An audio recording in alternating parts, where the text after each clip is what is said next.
ఈ రోజు ఎంతో ఉత్సాహంతో పార్టీలోకి వచ్చిన మైనార్టీ సోదరులకు, ఇతర వ్యక్తులకు నేను ఒకటే చెప్తా ఉన్నాను, పార్టీలోకి రావడం గొప్ప కాదు, పార్టీని కాపాడుకోవడం, పార్టీని గెలిపించడం, పార్టీని అత్యధిక మెజార్టీతో గెలిపిస్తేనే మరి ఇంతమంది చేరికకు అర్థం ఉంటుంది.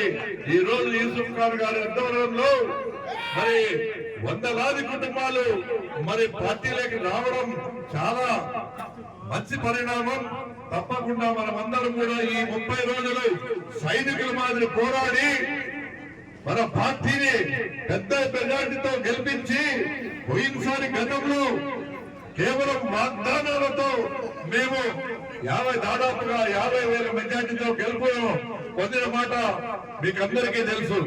ఈసారి ఇన్ని సంక్షేమ పథకాలు ఇచ్చిన ప్రతి మాట నిలుపుకొని 98% మరి మేనిఫెస్టోను అమలు చేసిన వ్యక్తి మన జగన్మోహన్ రెడ్డి గారు.